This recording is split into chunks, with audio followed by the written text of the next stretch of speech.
Check. There we go. There we go. So, boys to men, what do you think about when you hear that? Go ahead. Play it.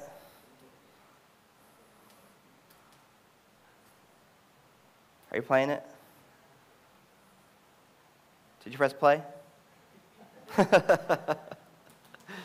Well, what I was going to do was come up and, kind of do a break dance, the Boys to Men, kind of thing, one of their songs. But either way, that didn't work out. So it's funny because the first thing I thought of as Boys to Men was a singing group, right? But that's not what we're talking about today. If you look in the book of Joshua 1, that's where we're going to be today. So Joshua is a book that follows the story of the children of Israel and them coming out of Egypt. Now, they're attempting to go into the promised land, and that didn't work out so well for them. So they ended up distracted, right? They ended up distracted. They weren't paying attention to the GPS, and they weren't that great at directions, right? Because when you look back at all these directions that God was giving them, they continued to not follow them and do what they wanted to do. Therefore, they were not able to enter into the promised land.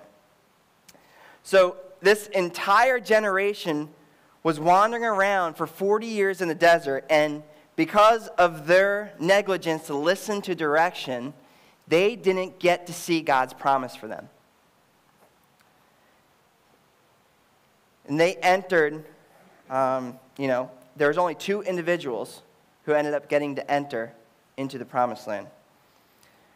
The rest of them died in the wilderness. So where Joshua starts off is where this next generation is getting their redo, right? So they're getting to go across the Jordan and see what God had promised them. And it all begins with this incredible speech right here in Joshua 1:1. And I'd like to read it together. If you have a Bible, go ahead and open it up. If not, we're going to project the Bible verses up here for you. So it says in Joshua 1:1, after the death of Moses, the servant of the Lord. I want to stop there for a second. The servant of the Lord. That's Moses' eulogy, right? Moses, that was what was on his tombstone, right? Moses, the servant of the Lord. Now, he accomplished a lot of things while he was the leader overseeing and leading Israel. So, if that's his eulogy, what's your eulogy? What's going to be written on your tombstone, right? I would suggest that servant of the Lord is the best you could ever get, right? If you could be remembered as a servant of the Lord. Now, that's not to say Moses didn't do anything selfish. Because if you know the story, you know there was a lot of things he didn't do right, right? So, but what was remembered of him was that he was a servant of the Lord, right? I don't know about you, but that's what I want on my tombstone. Servant of the Lord, right? Amen? Amen? So, but if we were to look at what Moses accomplished during his time as a leader over Israel, these are some of the things that might come to mind here. So, he parted the Red Sea, right? He brought food from heaven. What? He had manna rain down from heaven for his people to eat. He stared down Pharaoh, who was the most powerful man in the known world at that time, who could have had him killed. But he stared him right in the face and said, "Let my people go." Not just one time. Over and over and over and over and over again until Pharaoh finally gave in. This is the coolest one, I think. I saw a burning bush. Now, I've seen burning bushes before, but it wasn't like that. The burning bushes I've seen actually burn up. The burning bush he saw, first off, it never burnt up. And second off, it started talking to him. So, I mean, that's pretty cool if you ask me. But none of these things were these accomplishments were on his tombstone. Although these were great. Servant of the Lord. That's what was written on his tombstone. So let's go back to Joshua 1 through 9, if you could pull that up for me. So it says this: After the death of Moses, the servant of the Lord said to Joshua, son of Nun, Moses' aide, Moses, my servant, is dead. Now then, you and all these people get ready to cross the Jordan River into the land I'm about to give to them and to the Israelites. I will give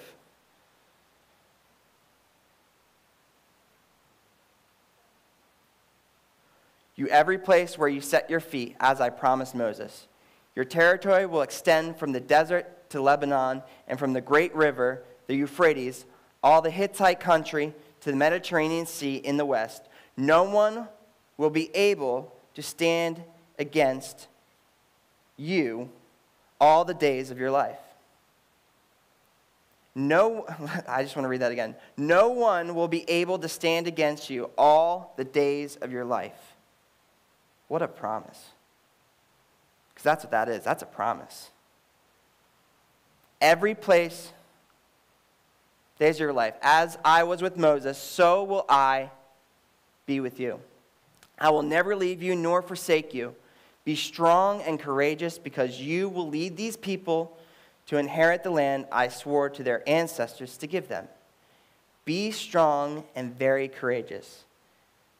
Be careful to obey all the law my servant Moses gave you. Do not turn from it to the right or to the left, that you may be successful wherever you go. Keep this book of the law always on your lips. Meditate on it day and night, so that you may be careful to do everything written in it. Then you will be prosperous and successful. Have I not commanded you? Be strong and courageous. Do not be afraid. Do not be discouraged.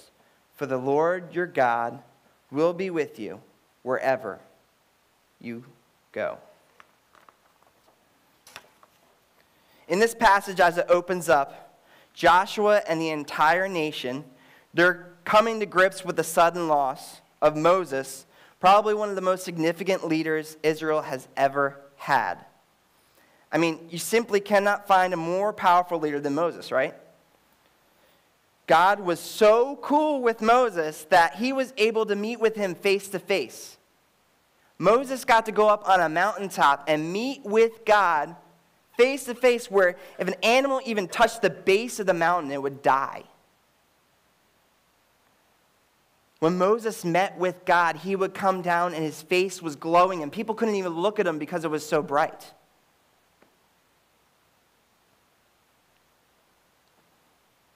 And yet Moses was able to just go up and speak with God. He was used by God to give us so much of the Bible. And so consider how intimidating it would be to follow in Moses' footsteps, right? As if that's not bad enough. You don't really follow up after a leader like Moses. I mean, it's just intimidating. I know I would be intimidated. The guy who got to meet with God face to face, I get to follow up after him. What do I got to offer? Those are some pretty big shoes to fill. And to think about the difficulty of that, and that's not really the end of the deal, because what was about to follow and what God called Joshua to do was the very first assignment that he was given, was the very thing that Moses himself couldn't accomplish. Right? So God called him to cross over the Jordan River and take the land that he promised them.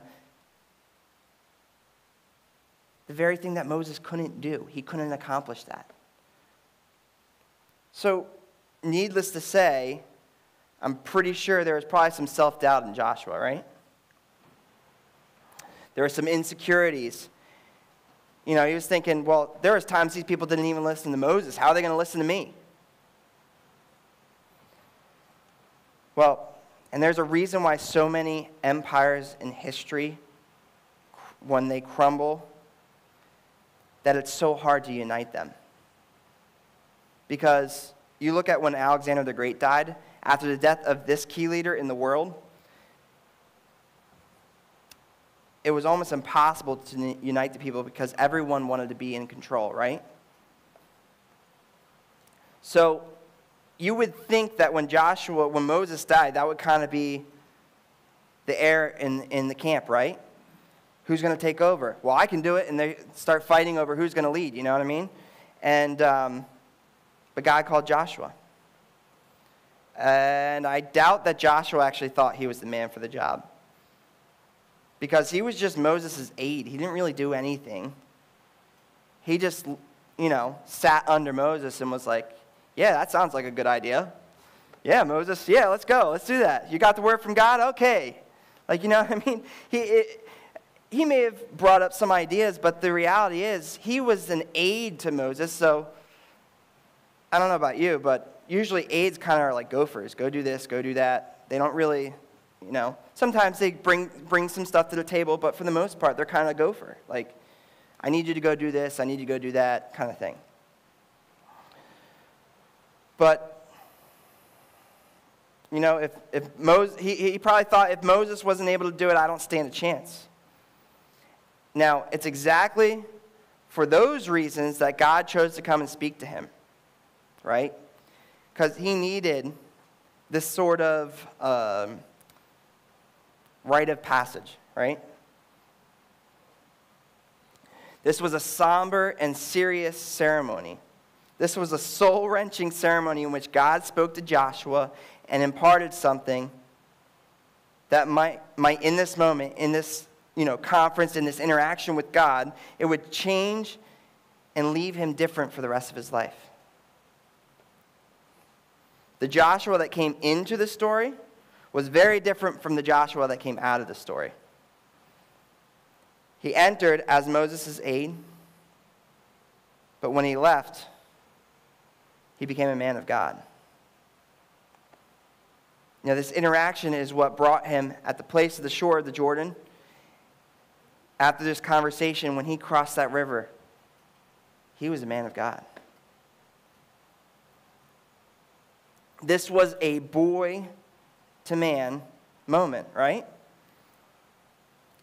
It was his rite of passage, which tragically, in this day and age, in our culture, we really don't have anything like that. And so that's kind of where I want to go today, is kind of focus on how in our culture and in this time, we don't really have a becoming of a man moment, right? There's a lot of cultures around the world that do have that. And I think it's really important. And I don't know how we change that, but I think that it's important to understand that there needs to be some sort of moment in your life when you have decided or God has called you to become a man, right? But if we, look at different cultures and, cultures and tribes around the world, they kind of place a big emphasis on this, right? So, I actually have some examples of it. One of them is there's this tribe that lives in the Amazon rainforest called the Maui, okay? And when you graduate into becoming a full man in the tribe, one of the things you have to do is you are forced to wear a glove filled with bullet ants. I'm not suggesting we do this, but I'm just saying, like, this is the ceremony that they have, okay? And if you look at all these tribes and different cultures, a lot of these ceremonies of from a boy to a man, it's adrenaline kind of interactions. The ceremony causes adrenaline in your body, right? But, so anyways, this Maui tribe, they fill a glove full of bullet ants. Now, if you don't know what bullet ants are, Google it later. because they say that the sting of a bullet ant feels like getting shot with a gun. So this young man or young boy in this ceremony has to take this glove and put it on filled with bullet ants. Now sometimes this could leave his whole entire body on this side completely paralyzed for days, weeks. Yeah, maybe months. So they fill this glove with something that can hurt him. And apparently, after the ceremony, you've graduated into manhood. Now, do you think he'll ever forget that moment? He's now a man, right? Are you ready to be a man? Step right up. Right? No, that's a little extreme, but, what's cool about it is the rest of the men in the tribe, they know exactly what he's going through because they went through it themselves. So every time you see a young man or a boy becoming a man in the tribe, you're with them. You know what it felt like. There's a tribe that I believe they're in Tahiti somewhere. Their rite of passage is pretty extreme as well. You have to do something that's called land diving. Now, I would recommend you Google this because there's this whole documentary on it on the History Channel or I think it's National Geographic or History Channel, but it shows you exactly what they do, and it is crazy. So these young boys have to create a bungee rope out of vines. And they build these wood towers that stretch, 100 feet or so in the sky. And part of this ceremony is they have to build a bungee cord out of vines, tie their ankles to it, and jump off this tower, hoping that they don't break their neck. So the key is they don't know how tall the tower is. They don't know exactly how tall it is. But they have to figure out and look at it and try to decide how long they need to make this vine so that all that happens is the top of their head barely dusts the surface of the earth. And if they do that successfully, they've become a man. And they pile on them and everyone's excited. But if they don't and they fail, most likely they die. Now, again, I'm not making the notion that we need to do that here. But it's interesting to see different ceremonies that other cultures have from you become a boy and you're now a man, right? So I think that, another example I forgot, the Aztecs. So in the old Aztec world, in order to become a man, you had to go kill another member of a tribe. And that's when you became a man. But let's be honest, that's what our gangs do. That might be some of the thing that we can relate to the closest in our culture, right? You jumped into a gang. In order to do that, you got to go commit a crime, or you got to kill someone.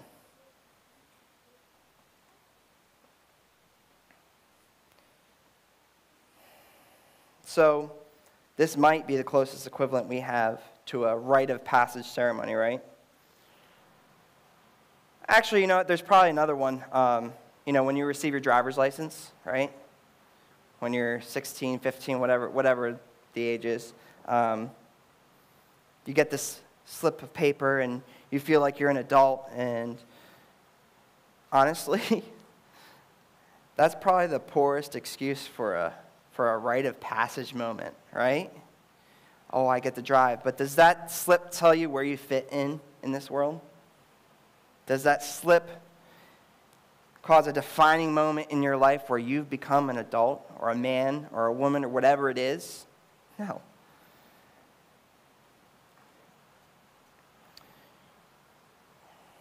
So,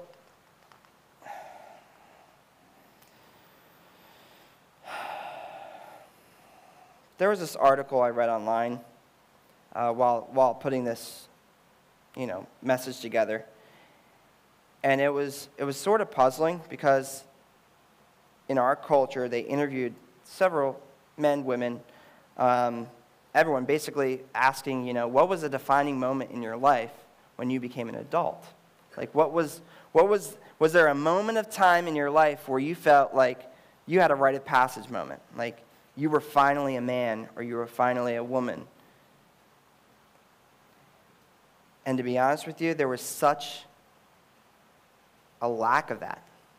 I mean, they interviewed hundreds of people, and no one really had a rite of passage moment. They're like, well, over time, I kind of felt like I was an adult once I moved out, was on my own, but it didn't really feel real until I got married and started having kids. And so there wasn't really a defining moment in their life when they said, I'm a man or I'm a woman.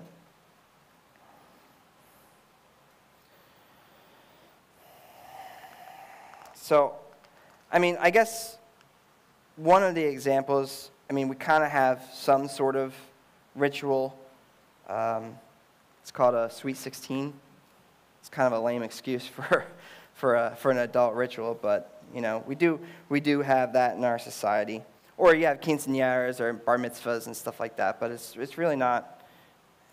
It's not a defining moment in your life. And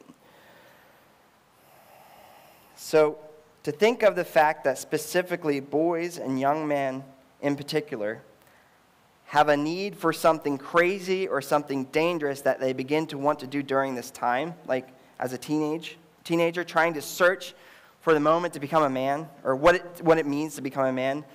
And, this is why it's such a volatile time in men and women's lives. One person said it's because they have a need for a ritual to mark a passage to manhood. And if they don't have one in their society, they will invent their own if one is not provided for them. And to be honest with you, that's tragically why a lot of times we see young people influenced by the crowds around them that need to either lose their virginity or whatever it may be. And it's never a good thing, usually. If you invent your own, it's never a good thing.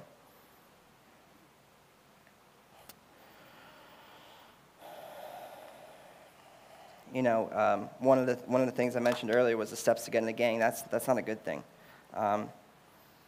So I also heard it put this way, if you could pull it up here. Until a man knows he is a man, he will forever be trying to prove he is one, while at the same time he will shrink from anything that might reveal that he is not. And perhaps such a lack in our society of a rite of passage and the value it's placed on this sort of ceremony or thing is the reason why so many boys are trapped in adults' bodies.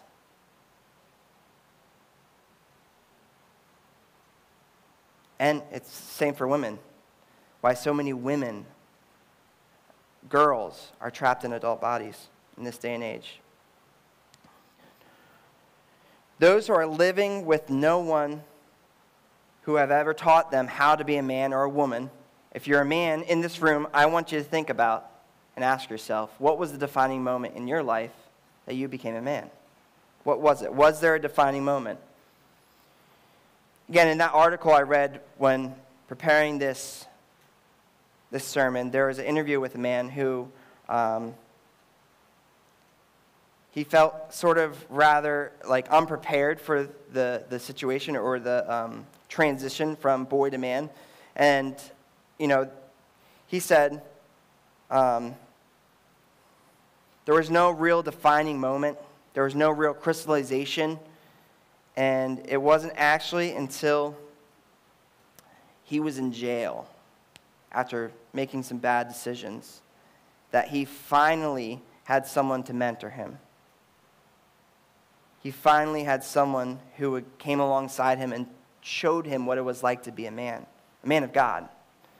And, it took him years to figure this out. It wasn't like when he turned 16. He was well into his 30s.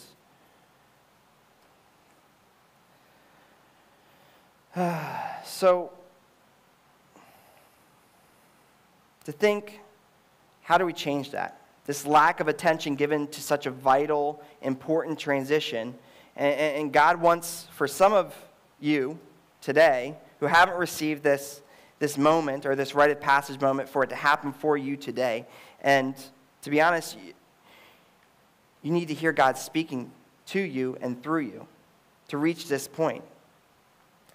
Now, what's perfect about God the Father, as he speaks to Joshua, and so now he speaks to us, sons and daughters, as he sort of takes him from Moses' aid to Joshua, the man of God, as he tries to take him from being what he was to what he was meant to be, is that God is a perfect parent, right?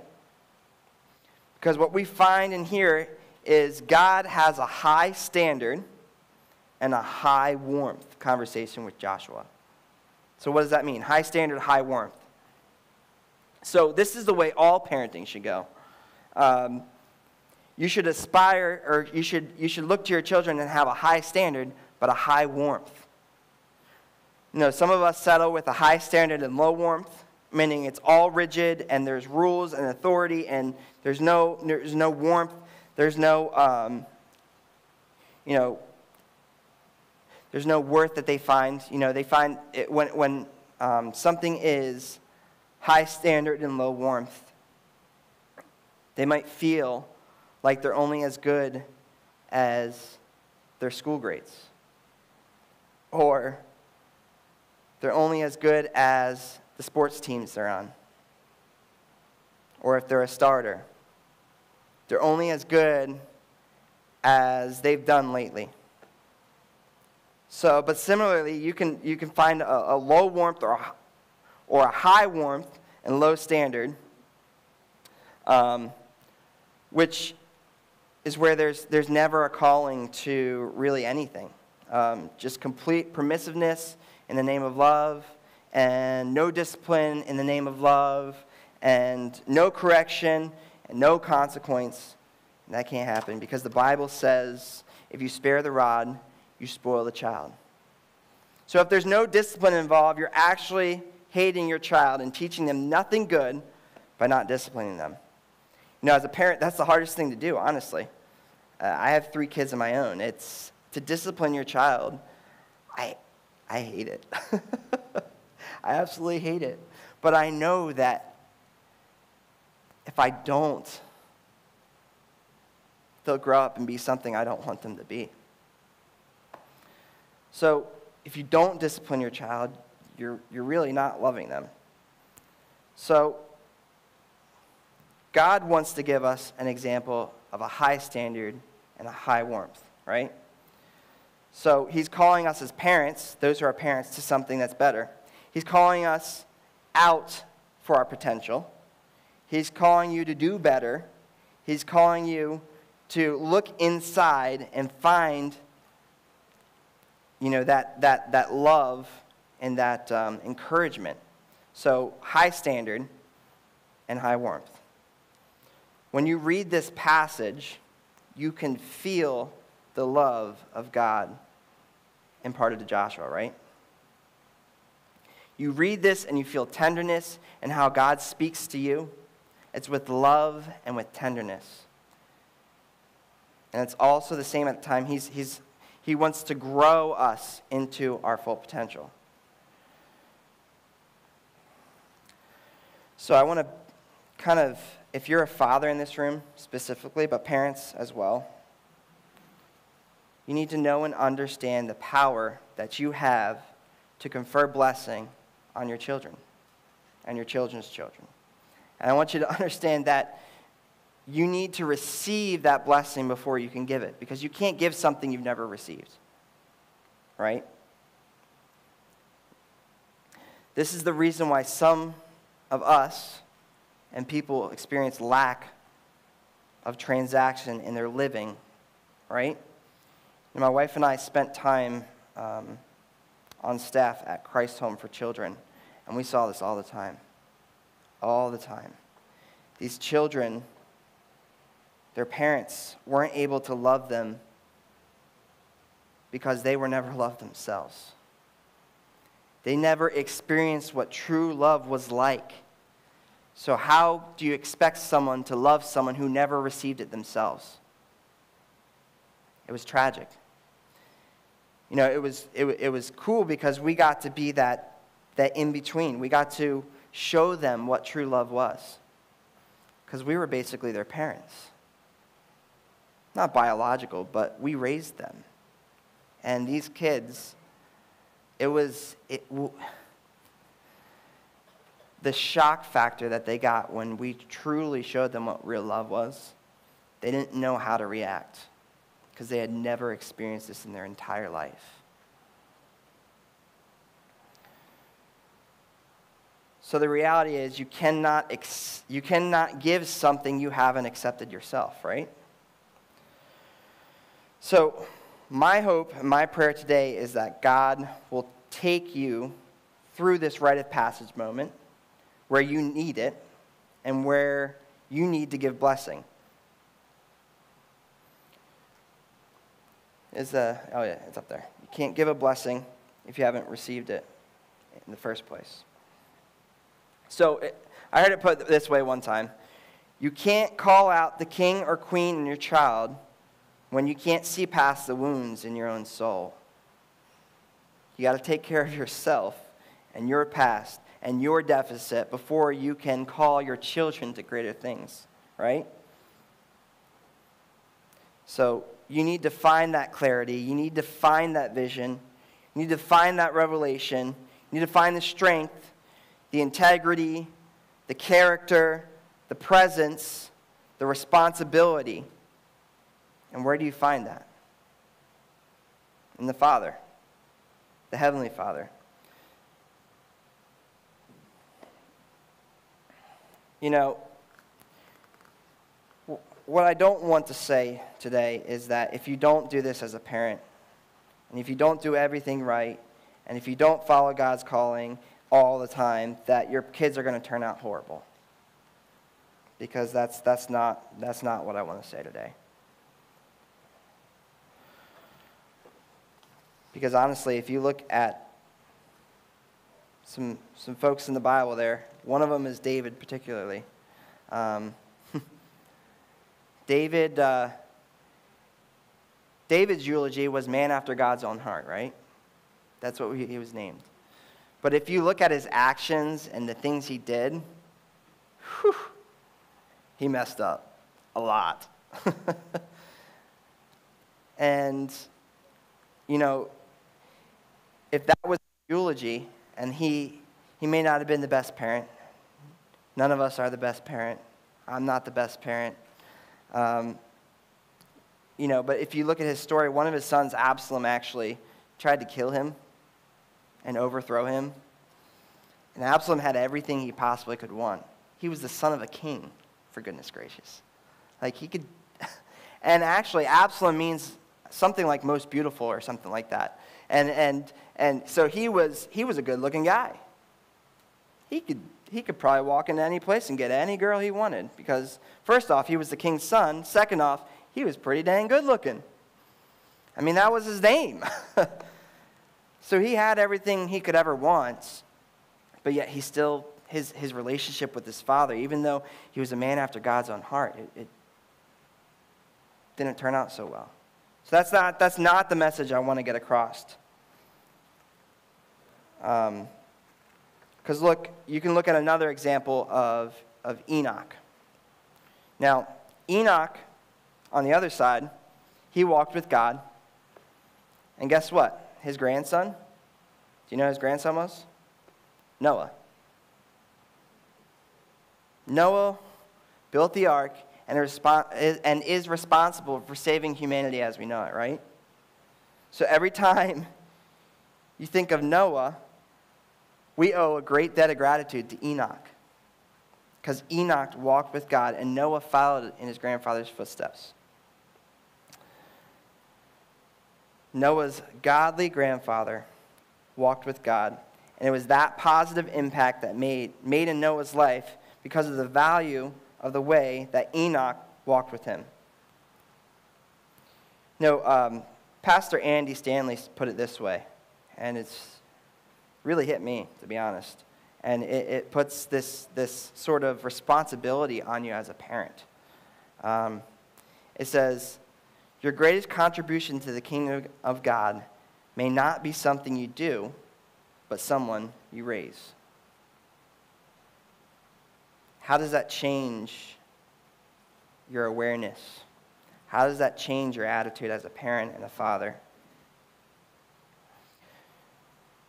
There's a couple points I want to make before I wrap up today. In this passage, if we go through it, as a parent, there's some encouragement.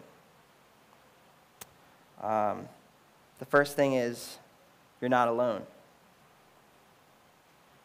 If you go through this passage, later on, I like to count how many times I will be with you. I will be with you. You are not alone. You are not alone. I will be with you. He says it over and over and over and over again. So you are not alone. God speaks to our hearts. So wherever we go, whatever we do, whatever the call of God is in our life, and wherever we find ourselves, He will always be with us. We are not alone. And so many times in this world, we can feel alone, right? We can feel alone. We can feel like no one knows, no one cares, and no one notices. And Joshua, I think, could relate. He felt just like that in this moment. And that's why God came to him and told him what He said to him. It was always for Joshua, what do you want next, Moses? What's the next move?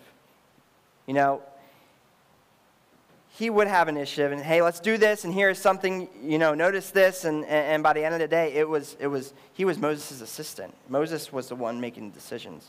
So now Moses is dead, and Joshua was probably like, oh, crap. I'm feeling alone. And that's why God came to him.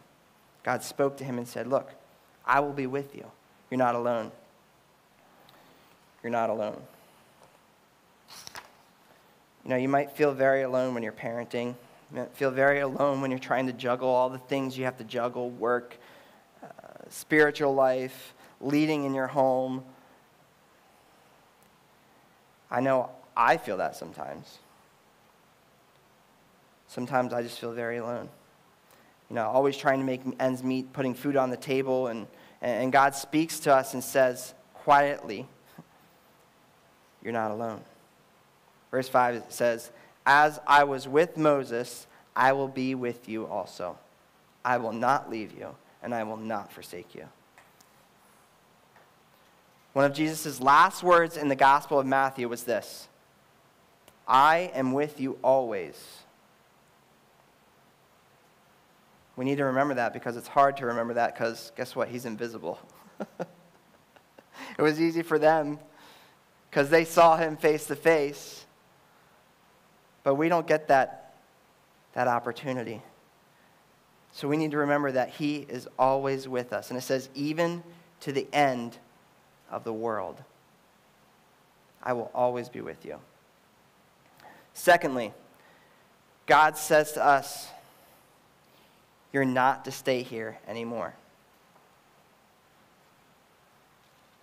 This was the commencement. This was the graduation ceremony, right?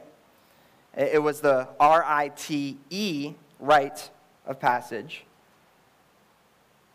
It was where God also gave him the R-I-G-H-T, rite of passage, right? And if you looked in the dictionary at the different meanings of this, a rite, R-I-T-E, of passage is a ceremony to celebrate something and to say, hey, you're now stepping into a new season of your life, right? But a rite of passage is very different. It's permission to sail into uncharted waters. Permission to go somewhere else. Permission to pass through this area. This is what God was saying to Joshua, a man. You're going to be courageous. I'm never going to leave you. I will always be with you. But it's time to cross the Jordan River. It's time to do what Moses never was able to do. It's time to go into the promised land. It's time to take some areas. It's time to go fight some battles. It's time to move on. You've been here long enough. 40 years is long enough. It's time to go somewhere new. But the promised land wasn't, as we read it, it wasn't just, the land that they were taking. It's also a metaphor too. It's for abundant life, a blessing, right? God's blessing was on the other side. So in order for us to receive that, we have to cross over.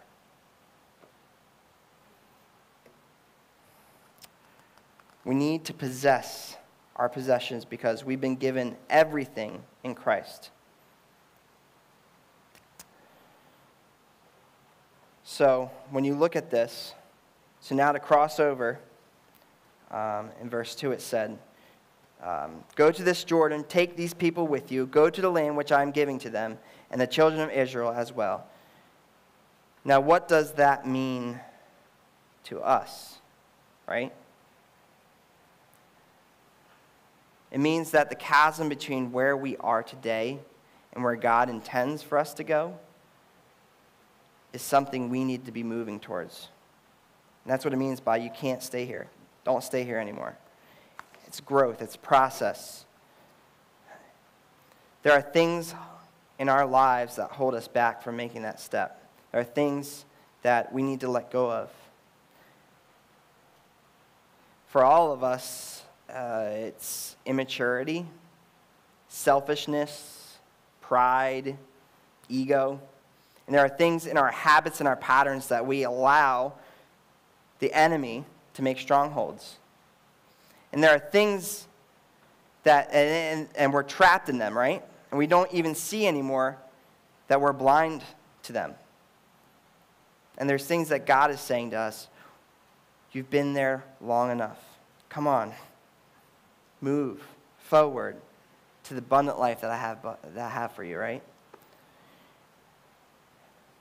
You've been responding this way every time you get triggered.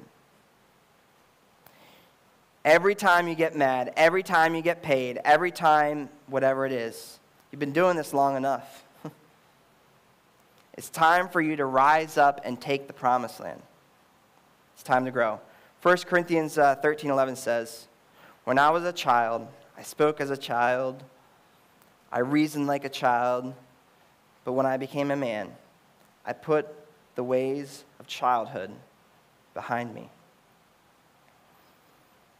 So what does that look like exactly in our lives? If you go later on in the verses, it says, now abide faith, hope, love, these three. But the greatest of these is love. So I would suggest the way to put the childish things behind you is to love others. Put others first. That's the first step. When we're on this side of the Jordan River, we love ourselves, right? But as we cross over, true maturity looks like love for God and love for people. So when you get to the other side, that's the goal. Love for God and love for people. It looks like putting away those childish behaviors, the ego, the selfishness.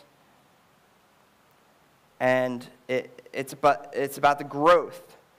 It's about growth in our lives to care for other people more than we care about ourselves, right?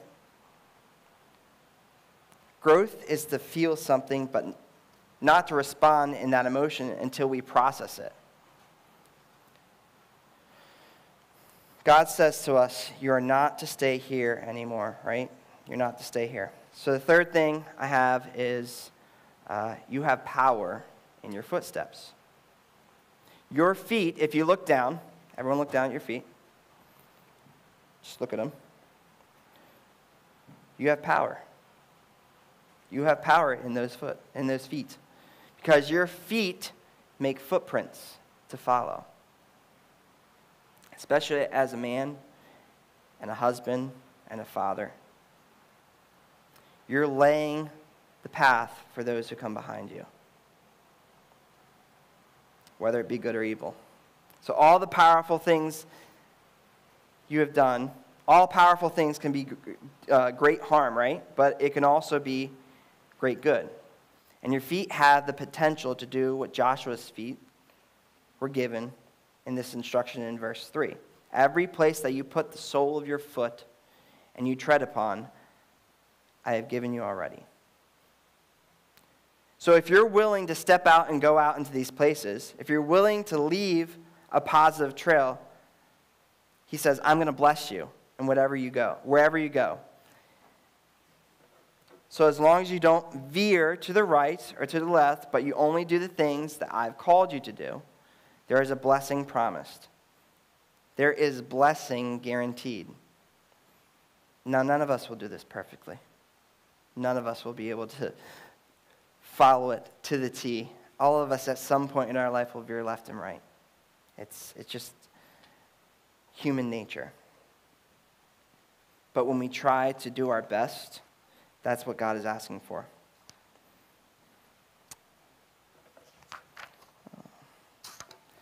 And the way we do that is by putting him first, right? Seeking him first. Living our lives out in the presence of God.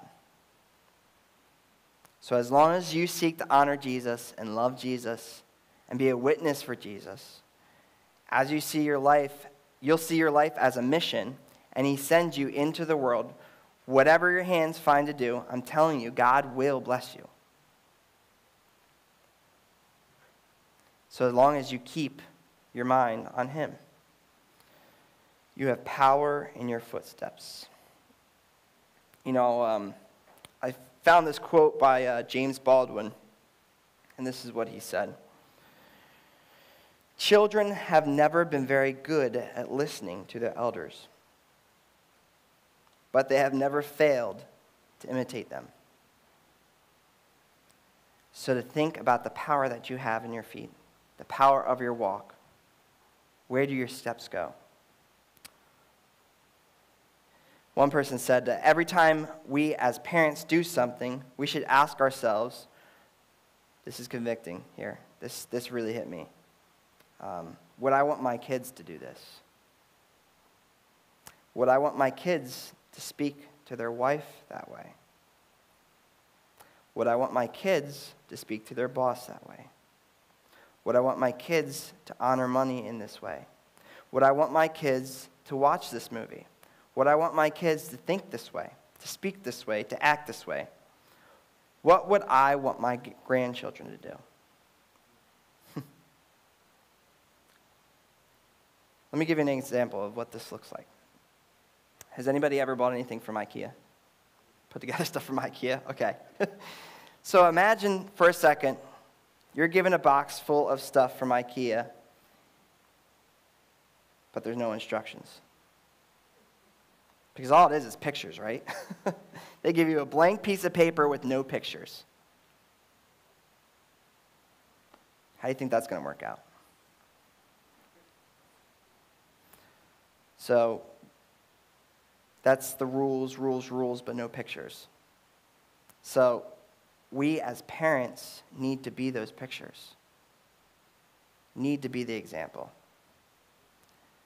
May what you live out be the photo on the box for the instructions and the rules that supposedly mean so much to you for the things that we're trying to impart to our children. There's power in your footsteps. Number 4 is you have what it takes. I know a lot of times it feels like it's too much, and we can feel like such a failure, and it can feel hard and intimidating. Life can be that way. I've experienced it. And yet God said to Joshua, who's probably shaking in his it wasn't boots, it's sandals, listen to me. You have what it takes. You have what it takes. You will fulfill the promise that God gave to Abraham. You're the man for the job. I didn't make a mistake when I called you. I didn't make a mistake. You have what it takes. So to be strong, be very courageous, you need to show up as a father or a parent. You need to show up as a mother. You need to show up in your home. You need to show up next week. You need to show up. You have what it takes. God didn't make a mistake when he called you to be a parent. God didn't make a mistake when Jesus died for you. Right? God doesn't make mistakes. You have what it takes. God put it inside of you. You just have to find your true potential. And God's going to give to you whatever areas are in lack. So when you feel afraid, when you feel anxious, and when you want to quit, and just remember, you have what it takes. So be strong and courageous, because God told Joshua that, right? Even when he didn't feel that way, because he knew he needed it. Be strong and courageous. You're going to feel scared. You're going to feel alone. You're going to feel like you're not worth it. But God says, be strong and courageous over and over and over again in this passage.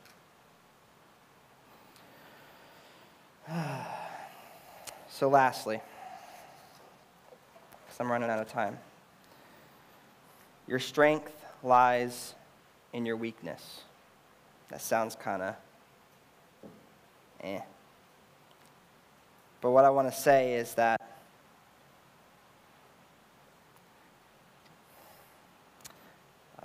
the greatest thing you'll ever give to God is your inabilities.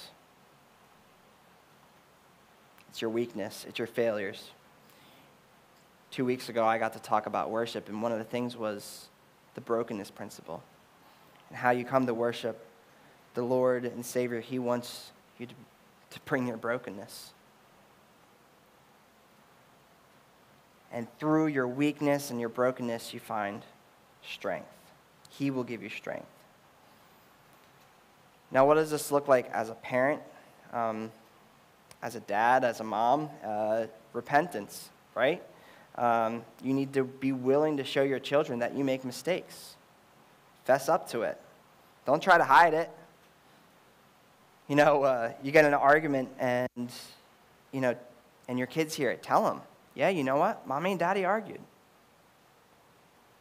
But we love each other enough to argue. We love each other enough to talk about the things that we don't agree on. We love each other enough to forgive each other. And we love each other to work on getting better, right? Don't try to hide the wrong. Fess up to it. My son Colton is beginning to reach an age where he's becoming aware of that kind of stuff. He's almost 5, so I want to be able to teach him to own up to his mistakes, right? So if I, as a parent, am not owning up to my mistakes, how can I expect him to own up to his? Because he's not a dumb kid. He's smart, and he understands. So you're not going to hide it from him. I want to be honest with him and say, I love Mommy enough to work through these issues, and vice versa. She can say the same thing to him. We love each other enough to commit to this, because that's what marriage is. It's commitment. The other thing we need to be careful of is not to praise our kids for what they're naturally good at all the time. I'm not saying that you shouldn't praise them, but what I'm saying is if you make the mistake of when you do that, you make the mistake of teaching them that everything is just going to be easy in life, right? So your strength lies within your weakness, and being vulnerable to your children shows them that it's okay to be weak and to be wrong. And that's why he was told to just keep trusting God, Even when the strength lies in the weakness, keep coming back to God. Keep your heart on God's word. No matter what happens, it's all going to be right at the end of the day. So, where do I want to leave you guys? So this passage really points to Jesus, right? So if you take a look at it, every bit of it points to Jesus. Because when you look at Joshua, whose name means salvation, he's standing on the edge of the Jordan River. Now, I can't help but noticing that and think about Jesus, right? He was standing at the edge of the Jordan River, right? And he was obedient to his Father to cross that Jordan River and be baptized, to fulfill the righteousness of God. And in that moment, God the Father spoke out from heaven, and he said, "This is my beloved Son, in whom I am well pleased." And because of that, Jesus, that Joshua, that one whose name means salvation, right? God looks to you and me and speaks to you because of Jesus. "This is my Son, so in you I am well pleased." This is my Son. You are my Son. Because of Jesus' Son, and because of Jesus, sons and daughters of the King, God is pleased with you. So lean into that love. It'll change your life. Let's pray. Lord, I pray now that this message of encouragement and hope, as men, as women, as parents, that we leave here encouraged, that we are not alone. You promise to always be with us, Lord. May we lean into you and seek after you in everything we do. So, Lord, bless us the rest of this day, the rest of this week. May we be images that show your love. May we love God and love people, because that's the ultimate goal. So, Lord, we pray this all in your name. Amen.